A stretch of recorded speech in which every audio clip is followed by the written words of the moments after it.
دوستوں، اگر میں آپ سے پوچھوں کہ آپ کی تقدیر کس کے ہاتھ میں ہے، آپ کا نصیب کون لکھتا ہے، آپ کے غم، آپ کی محبت، آپ کا چین و سکون کون دیتا ہے، یقیناً آپ کا جواب ہوگا صرف اور صرف اللہ تعالی۔ لیکن آج ہم جس گانے کو سنتے سنتے جھومتے ہیں، اس گانے میں اللہ کی جگہ انسان کو بٹھا دیا گیا ہے۔ جی ہاں، میں بات کر رہا ہوں اس مشہور گانے کی، ملے ہو تم ہم کو بڑے نصیبوں سے۔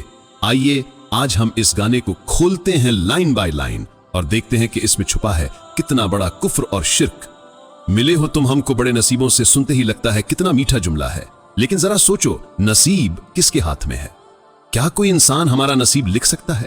کیا کوئی انسان ہمیں ہمارے نصیب سے ملا سکتا ہے؟ نہیں دوستوں، نصیب کا مالک صرف اللہ ہے۔ قرآن میں اللہ تعالیٰ فرماتا ہے، اور ہم نے ہر چیز کو ایک تقدیر سے پیدا کیا۔ آیات القمر 49۔ لیکن اس گانے میں اللہ کا حق انسان کو دے دیا گیا، یعنی اللہ کا کام انسان سے جوڑ دیا گیا۔ کیا یہ شرک نہیں؟ چرایا ہے میں نے قسمت کی لکیروں سے۔ دوستو، کیا تقدیر کو کوئی چرا سکتا ہے؟ تقدیر تو اللہ نے پہلے ہی لکھ دی ہے۔ قرآن میں آتا ہے، کوئی مصیبت انسان کو نہیں پہنچتی مگر وہی جو اللہ نے اس کے لیے لکھ دیا۔ آیات الحدید 22۔ لیکن اس گانے میں انسان کہتا ہے، میں نے قسمت کی لکیریں چرا لی۔ سوچو، یہ کتنا بڑا جھوٹ اور کفر ہے، کیونکہ یہ اللہ کی طاقت کو انسان سے جوڑ دیتا ہے، مانو انسان اللہ سے بھی اوپر ہو گیا۔ تیری محبت میں صنم۔ اب ذرا اس الفاظ پہ غور کرو، صنم کا مطلب کیا ہے؟ صنم یعنی بت۔ اسلام میں صنم ان مورتیوں کو کہتے ہیں جنہیں لوگ پوجتے ہیں، اور گانے میں محبوب کو صنم کہا گیا، یعنی انسان کو بت بنا دیا گیا۔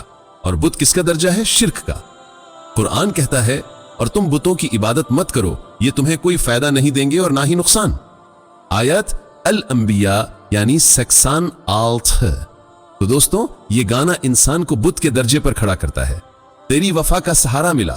دوستو، اصل سہارا کس کا ہے؟ کیا انسان کا سہارا ہمیشہ کام آتا ہے؟ نہیں، سچا سہارا صرف اللہ ہے۔ قرآن میں آتا ہے، اللہ ہی تو ہے جو مومنوں کا سہارا ہے۔ آیات آل عمران 122۔ لیکن گانے میں انسان کو سہارا بتایا گیا، یعنی اللہ کی جگہ انسان کو آسرا بنا دیا۔ کیا یہ ایمان کو نہیں ڈگمگاتا؟ تری اداؤں پہ نثار۔ دوستو، نثار کا مطلب جانتے ہو؟ نثار یعنی قربان ہونا۔ ہماری قربانی کس کے لیے ہوتی ہے؟ صرف اللہ کے لیے۔